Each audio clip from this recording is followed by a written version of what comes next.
Hello, Internet, and welcome to SonyCentric, the Outerhaven's official PlayStation podcast. We are here every week, folks. We record on Sunday, we push it out on Monday, we reflect on the week's news. It's been a slow news week, but even yet, I'm still joined by my co-host, Mark Sullivan. What's up, squad?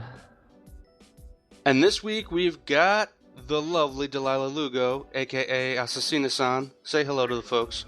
Hello, folks. I, of course, am your host, Jason Kwasnicki. You can reach me at Twitter via SolidQuaz. I am SolidQuaz. So, slow news week, folks. News week. March is the end of the fiscal year, because they have to do things a little differently. I really don't know the reasoning behind that, but it is so. And April is when we get a lot of what they call consolidated earnings reports and such. I'm sorry, folks. I just finished this week another playthrough of The Last of Us on PS4, so I'm a little somber. Yeah, I'm drained. Oh, man. I went straight from finishing a playthrough of Uncharted 3 to The Last of Us, and it's just playing with my emotions. Yeah, that's like an emotional roller coaster right there. I think I cried all three of my playthroughs, like 5 times each playthrough. I don't cry, I just get too invested. But, You just like have this stoic look on your face, and written on your forehead just says, "I'm dead inside." Right. I feel you. And I'm about to kill myself even more just going through all these numbers. But they are, they might tell us a few things other than, just that Sony is kicking ass. So let's just start off with the big overheads. So this is, of course, all just referring to not Sony as a whole as a company, but just their games and networks division, which, oversees everything PlayStation related. That department of the company brought in $13.7 billion in sales / revenue. That, if your account... that like Dr. Evil, dude. $13.7 billion. And Jason put his pinky onto his lip. I'm pretty good at it in real life. I'm trying to do it for the microphone, and there's just this weird disconnect. Nah, that's fine. But if you're accounting for the translation from dollar to yen, that's about a 10% increase from revenues last year. I think revenues last year were somewhere around the 11 billion mark. And Sony claims this is largely due to a large increase in software sales. Well, no shit, you came out with like twice as many games this year. Or fiscal year, I should say. And a decrease in PS4 hardware costs, which is an interesting note, considering the PS4 was originally sold at a loss. You also have, and this is a really crazy number, an 84.3% increase in operating income. So that's good. In terms of hardware push, there were 17.7 million PS4s sold, so that's up from 14.8 last year. And most notably, PlayStation Network revenue is up 50%. And this is kind of the blow your mind number. The amount that PlayStation Network made, which was 4.9 billion, is more than Nintendo made as a company, which was 4.6 billion all year. Yeah, that's nuts. So This isn't a Nintendo show, but I'm throwing it out there. Nintendo needs to get their shit together. Yeah. Well, I mean, there's also just obviously I'm gonna throw it out to you guys, just what you think of it, picking it apart. But I mean, there's only really one thing you can say, which is that Sony's kicking ass right now. Well, this kind of harkens back to last episode. With our discussion on this is really funny, but the Nioh. How many Nios do we have to talk about today? Right. Do we need that? Like, does Sony need that? Why are they doing this? They really need to come out. We really need to know what their goal is behind this, if this is real, because they clearly don't really need it. Delaila, what do you think? I mean, with all this money coming in, maybe they just doing it because they can, or... Well, that's kind of what I said last week. Yeah, that's exactly what Mark said last week. Yeah, I'm saying that I threw out the argument that they're doing this just because they're ahead and they can afford it. But is that really something that needs to be done? That's what I'm not really sure. I'm interested to see what they have to say about this, how they have to market it, just because what's the point right now? You guys are so far ahead of the competition.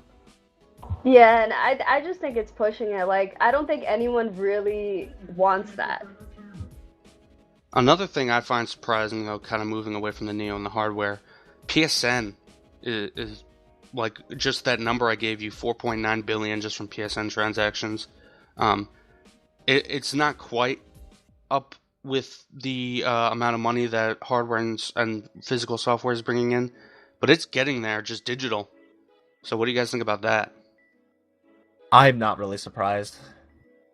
Just because since this generation started, that's what a lot of publishers, a lot of developers have been pushing towards.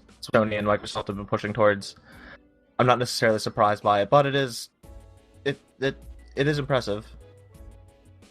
Yeah, I mean, it seems like a lot of games that are coming out in chapters, like Hitman, for example, and, you know, people are like, oh, I want to play it, so they buy the digital version because there's no physical, and, you know, that's one contribution. Another is, you know, you can have someone else under your primary PS4, and then you guys, like, buy a game, split it down in half, and it's just more cost-effective in that sense. We've also had like a ton, I feel, of just digital darlings like Rocket League. It was free for a whole month, but I have to imagine that kept selling after, you know, once people realized the success that it was, they didn't get it. They're like, oh shit, I have to buy this game now. Right, so many games are just digital only. Mm-hmm. So yeah, Shuhei Yoshida, he's just rolling up to all those clubs in Japan. He's just, you know, making it rain. That's really what's going on this week, folks. That's why it's a slow news week. I really want like a GIF of that. I really want a GIF of Shuhei. Oh, that's gonna just shooting dollar bills everywhere. That's gonna be the thumbnail for the episode, dude. It would be yen. It would be thousand yen bills. I'm already working on it. That's the thumbnail for the episode. Don't worry, dude. Can't wait. So, in the ongoing story, as some longtime viewers may know, we did an episode a while back on how PS Plus has kind of been subpar since it went to kind of the required subscription service for online play and such. We haven't been getting the caliber of games that we used to. And you know what? We just got an announcement of what May's games will be. So I'll start with the PlayStation 4. We have Tropico 5, Tabletop Racing World Tour, Switch Galaxy Ultra. For the Vita, we have Switch Galaxy Ultra as a PS4 Vita game. I don't know much about it. Do you, Mark? I know nothing about this. You're a resident Vita expert. I mean, I feel like I'm more the Resident Vita fan. Yeah. But the Vita is also getting God of War Ghost of Sparta, which I haven't played it. I would assume it's a decent game at the very least. Well, that's also it's not even a Vita game, PSP game, just playable on the Vita. I think is interesting because it's been a while since we got a PSP game on PS Plus. Yeah, it kind of says something. Because they made it, and also they did make an HD version of that, but I don't believe that actually came to Vita. I think that was only for PS3 because the PSP version was playable on Vita. But anyway, that's what I'm getting at there. Yeah. Finally, for the PlayStation 3, we have, oh god, I'm going to try to pronounce this, Loco Roco Kokoreko? I think that's right. That's probably close enough. And we have Bionic Commando Rearmed 2. Bionic Commando actually was a really fun 2D platformer. It was a little indie thing on the PSN store, but it was pretty fun. I've played that.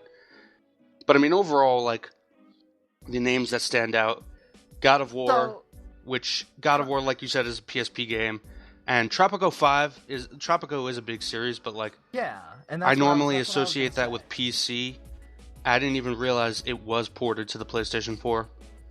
I didn't know either. Tropico has, I know it's always garnered positive reception. I have a friend of mine is really into Tropico. He's pretty excited to see that Tropico 5 is going to be free. But widespread audience-wise, do we care? Not really. Are any of these exciting? Nope. Yeah. Like, it still boggles me. We did talk about this. Like, why wouldn't, like... 8. why? No, that's what I was saying before. We did a previous episode. Why wouldn't like you see something like Bloodborne on here? Well, I think it's too soon for Bloodborne. Too soon, dude. Like Killzone, maybe. Yeah, exactly. I want to go to what Delaila said. Why haven't we had Killzone Shadowfall as a free game on PS Plus? That was a launch title. It's been kind of, just floating out there. Like, I doubt the player base is really that big right now. But you can buy that game for like $10 or $20. Make it free on PS Plus. Revitalize that multiplayer because it's a lot of fun. Just played it.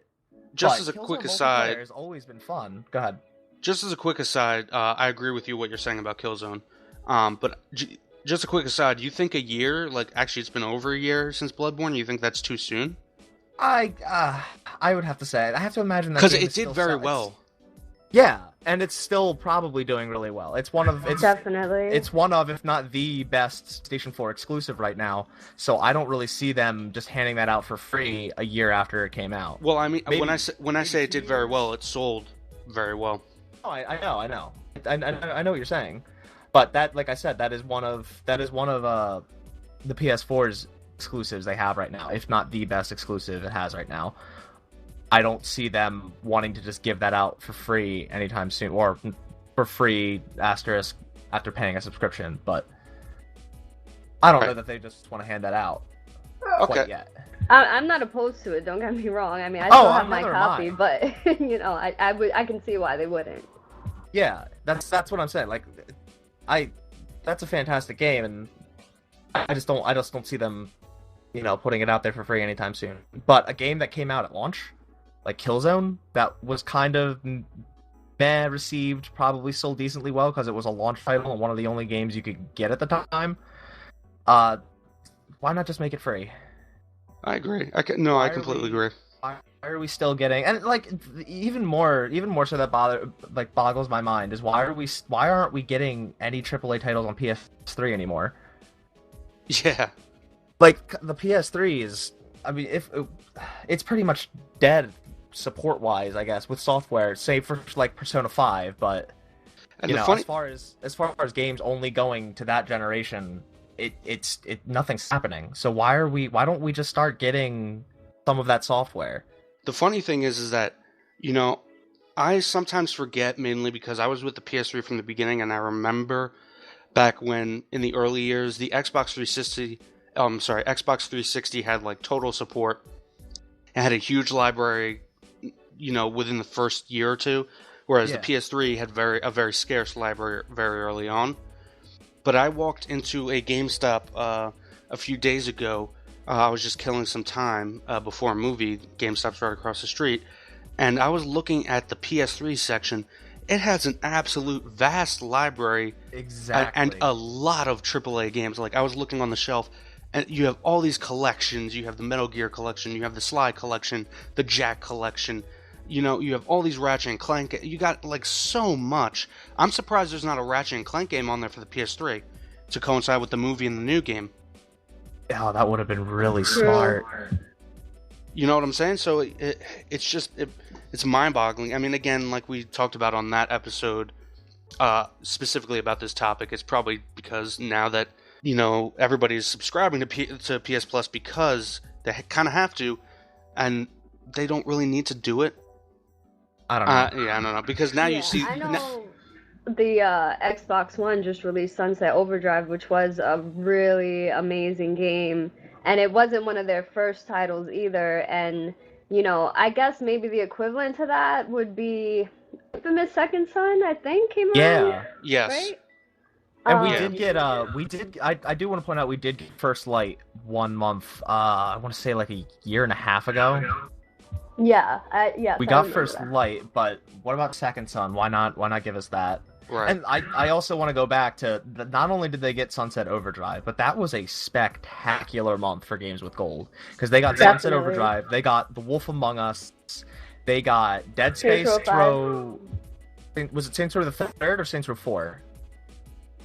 Oh, I don't remember. It was a Saints Row game. Either way... I think the latest one. Okay, so 4. that's still a spectacular lineup for 1 month. And this month, Games with Gold, I kind of forget what it is. But again, look at the parallel, though.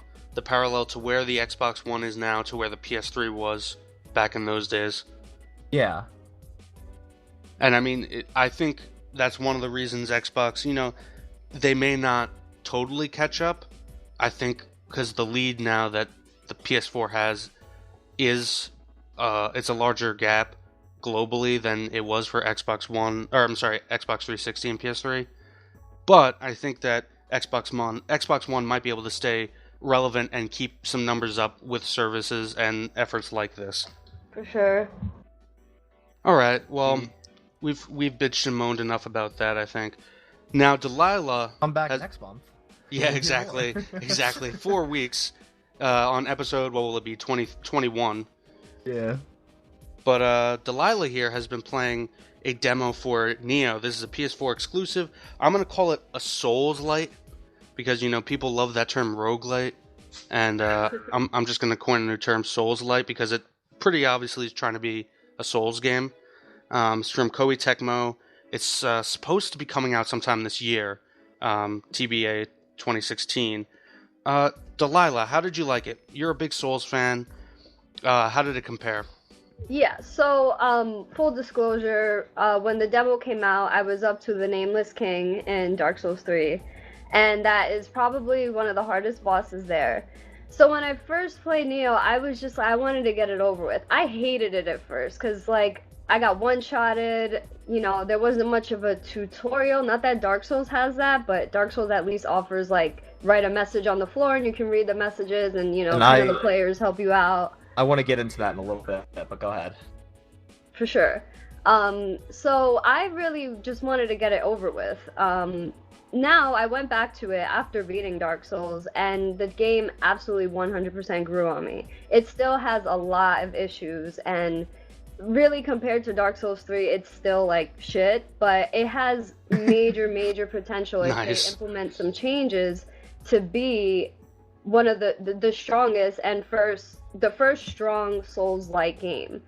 Because I think Lords of the Fallen tried it and it was just trash, like complete trash. So I see definitely potential in this game 100%, and it was enjoyable overall. Just a lot of things need to be fixed, and I think since it's TBA 2016, they have a lot of time to, you know, work on those things. I can talk a little bit more about what specifically, but do you guys want to say something first? I'll say that I'm not a huge Souls fan. I did play through 2 and through Bloodborne, and I played a little bit of Demon Souls back in the day on the PS3. I'm not like a huge fan, mostly because a lot of people talk about how tight those games are, and I get sort of where they're coming from, but still, like, so the games, when you're playing them, there's a lot of weight to your character depending on how you're playing and what weapons you're using, if that makes sense.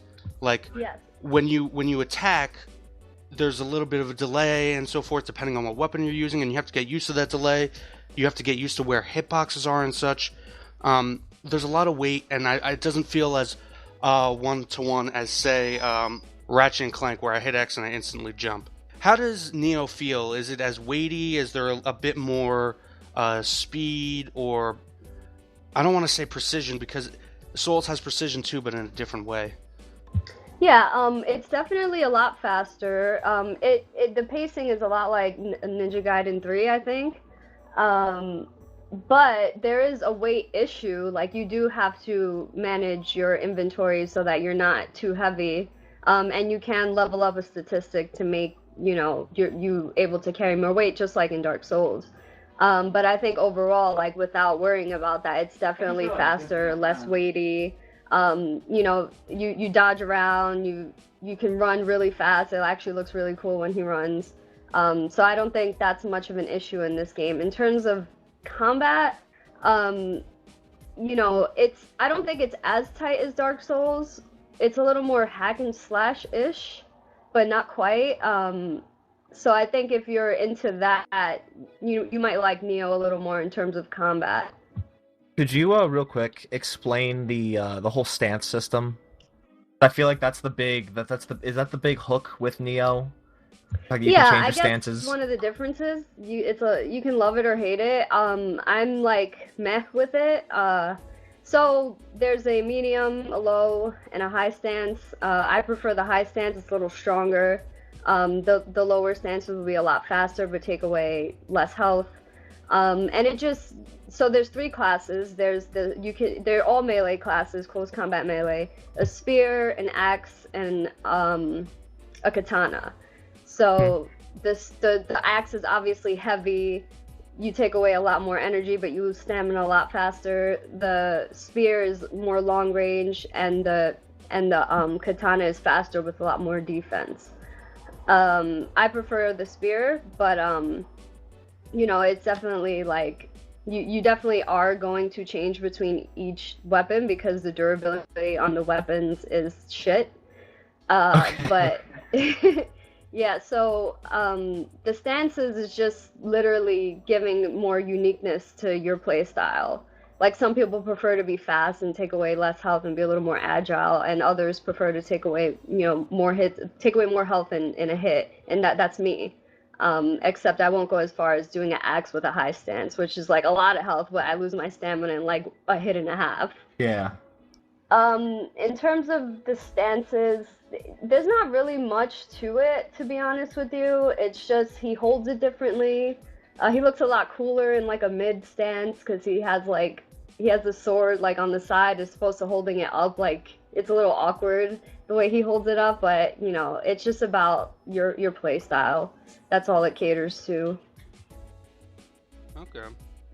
Okay. What about getting away from gameplay a little bit? What about aesthetics, design, art style? Obviously Souls is very gothic, very dark. What does Nioh look like here? It's also dark. It has a lot of visuals like Onimusha, like where it takes place in the in Japanese theme samurai kind of thing. It's very dark, bloody, gory. It's beautiful. It kind of reminds me of like a Dark Witcher in a way, the way the environment looks. You're basically playing as like samurai girl. It kind of exactly. looks like. He looks like a blonde samurai girl, especially his first armor set that you start off with. It looks just like Geralt. I was like, okay, I guess I'm playing Japanese Witcher. Hanging out with all them geishas. Yep. Okay. Well, I feel like. Oh, go ahead. Sorry. No. Sorry. Go ahead, Mark. No, just like. Well, I was getting into what I was going to talk about earlier. Once you talked about what you thought, Delaila. I feel like this game is simultaneously like trying a little too hard to be Dark Souls and not trying hard enough. I spent maybe 10 minutes with it, and you convinced me I need to go. I'm going to go back and I'm going to give it more time. But I also didn't like it from what I played. Because there wasn't much of a tutorial, which fine. Dark Souls doesn't really do that either. They do have the messages on the floor for you to read, and how Dark Souls really teaches you how to play is just through the game itself. You get into situations, and through those situations, that's how you learn how the game's mechanics work. They give you a message saying you do this button to do this, and you're immediately put into a situation to perform that action. And I feel like this game, and another caveat to mention here is that this is just an alpha. So yes. We don't even know. Is it confirmed that this is even like the start of the actual game? Like, is this just a chunk, a vertical slice? I think so, and I think that's why they released it so early. Because on one hand, I do think they really tried hard to be like Dark Souls, but it's actually a lot harder. But I do think that they wanted to hear feedback, especially from Dark Souls players, like what things they can do to make it feel better and what things they can change. And that's why there's not even a release date. It's not coming out close, like versus the Mirror's Edge, that came out a lot sooner, close to its release date. And yeah, I do think they want to take that feedback. There's even a survey that they're offering where you get like a free smartphone wallpaper for completing it. So they're definitely interested in feedback. Well, that's good because I think they need to take a lot of that to heart. I think my main problem may have been that I went into it fully expecting to play a game just like Dark Souls, down to the controls. Like, if I if I went to attack and I pressed R2 and that wasn't the attack button, and I was like, oh, Yeah, I do well, that still sometimes. I mean, shit, like, and I had to look up the controls, and that's the thing about Dark Souls. Like, I never felt like I had to do that. I felt like the game somehow just taught me through the gameplay, like how to actually, what actions to perform, how to perform them, and everything. And this is just an alpha, so I don't know where this stands, but it didn't really feel like it was teaching me intelligently. It felt like it was just kind of dropping me into a world and saying, "Hey, good luck, chump," and I, proceeded to die repeatedly. But I am. You've definitely convinced me. I'm going to go back and give it another shot before the 5th. Yeah, like I said, I will say, I think something that's better than Dark Souls is that the bow plays like a lot like an action game. Like, if you hit somebody in the head with a bow, they're dead. Oh, thank God. Yes, and you don't have to equip the bow. It's automatic. You press L2 to aim, R2 to shoot, and that's it. Excellent. Okay. That sounds nice, because, yeah, the bows suck in Dark Souls. Yeah. Definitely. But it's harder than Dark Souls, and not in a good way. It's more annoying. Your stamina bar decreases too much.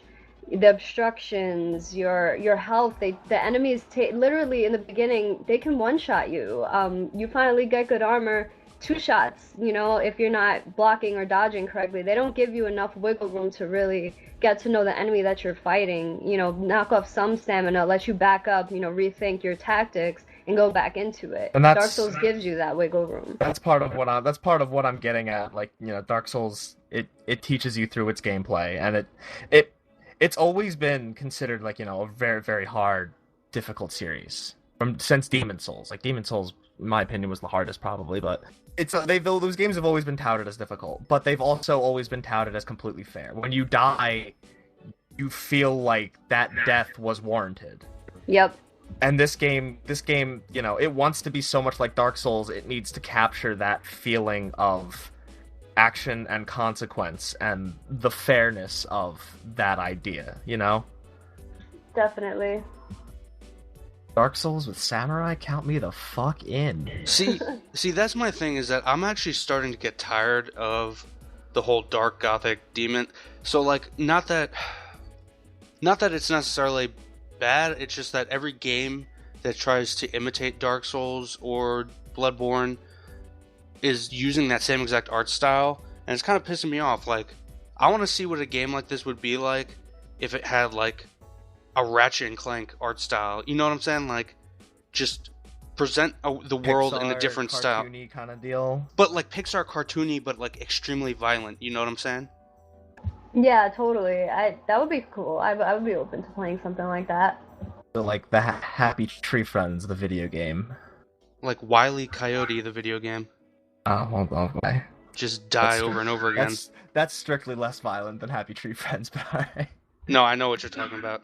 I was more referring to Wile E. Coyote just dies what should be gruesome deaths, but they somehow manage to look cartoony. Yeah, I think there's definitely, like, Dark Souls has created this subgenre of, like, Souls-like games, and they tried it with Lords of the Fallen, failed, and Nioh has potential, but is thus far failing. But I think with the right tweaks, I can see a lot of other developers being like, hey, let's try this out, with different art styles, like not so much dark, more cartoony. That I would love that. But in spacing, because, like, really, you can't play too much of those games; it'll drive you crazy. You need like a lighter game. We don't want another just, like, flood. Relax and chill and play. I'm just waiting for From Software to kind of move on, maybe come back to it in a little while. But we need some. What was that mech game they used to work on? Oh, Armored Core. Armored Core, yeah. Yeah, I don't know if we'll ever see Armored Core again.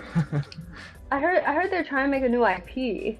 Yeah, they've been saying a bunch of stuff like, oh, it's done. Oh, we might come back to it. We're gonna try a new IP. We're gonna continue making PS4 games. I have no doubt that the Dark Souls IP is going to last, and it's going to continue. Oh, of course, but yeah. I have to imagine, even Miyazaki wants to, break out and maybe do something new. Yeah. It's like Naughty Dog with Uncharted. Yeah. Uncharted will stick around, but Naughty Dog's, they're like at their prime right now. They want to flex their muscles. For sure. Most definitely. So Nioh, it's got some issues, but it's still, as you guys said, it's still an alpha. Is it alpha or pre-alpha right now? Alpha. All right, so it is alpha, And which by the means time this. Go ahead. I'm sorry. Oh, all I was gonna say was that means a lot of things can change. Oh yeah, for sure. Definitely. And by the time that this is up, you probably only have like 2 or 3 days to play it because it does cancel out, gets kicked off the store on May 5th. Yep. So, and you have time. if you beat it, you get the Mark of the Conqueror DLC. Yeah, when the final Well, game not comes beat out. the alpha. I'm sorry. If you beat a stage, aka the first boss. Oh, thank God. Okay, great. Because I hear the demo is pretty long. Like, Yeah, I was reading and after people the were first saying like boss, it's that's it. surprisingly I don't want it. long. Hey man, it's the new DLC model. You got to get good in order to get DLC. You gotta get good. Well, folks, I think. Oh, actually, before we go into our ending and the outro, it should be mentioned that the Overwatch beta is a week from now, right? It's this weekend, right? It's tomorrow. It starts tomorrow? The second, I think. Yeah. Right. So by the day after time No, tomorrow. the open you're beta. listening to this, Hold on, I'm gonna check this. I'm pretty sure the Oh, open man. beta starts on like the 5th or 6th. got fact I think checkers if on you the pre-ordered on it, the you on the get- scene. It earlier. Alright, we've got this lovely dead air. Monday. All right, yeah. It's for open beta for all. No, it ends in all regions. Wait a minute. Why is it telling me? Yeah, it's May 5th. I was right. Okay. So for people who don't have a pre-order, this is the free open beta. It starts on May 5th and ends in all regions May 9th. Looks like 10 p.m. Yeah. By the time this is up, you'll have time. Yeah, so by the time this is up, you'll have time. But, as Delaila was saying, I don't know, do you have it pre-ordered, Delaila? Yes. So when does that start? The day after tomorrow, so Tuesday. The 3rd of May. Yep. When Battleborn comes out.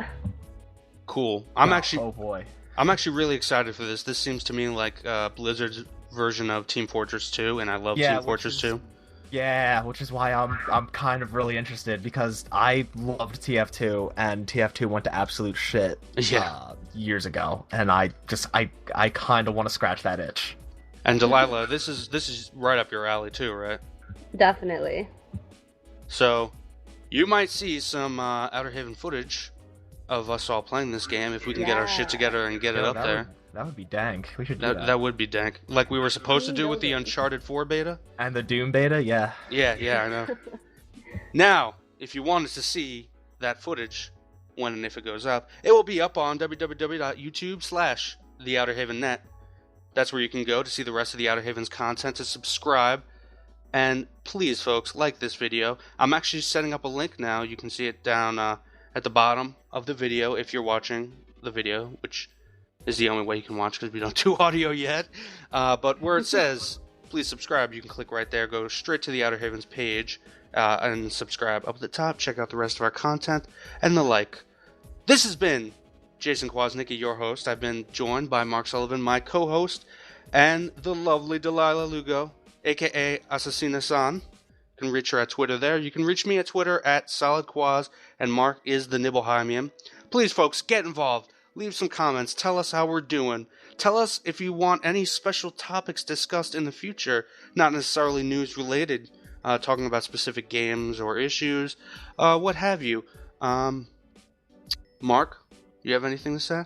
Yeah, I just want to point out that apparently after last week, Jason lost all faith in me to do the outro.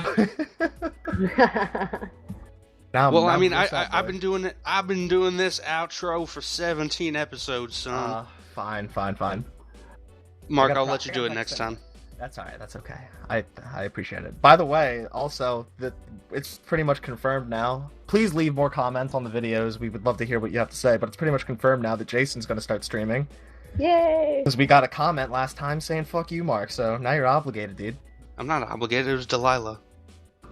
You're totally obligated. Oh, by the way, folks, see what happens? You leave a comment on our video, you get to be on the video. You know, Delilah's not like our colleague at the Outerhaven or anything. Oh man. Comment, you get to become a special guest, so there you go. You have incentive. Go, do it. This has been SonyCentric, folks, the Outerhaven's official PlayStation podcast. This has been Jason, signing off. Goodbye, Internet. Peace out. Later.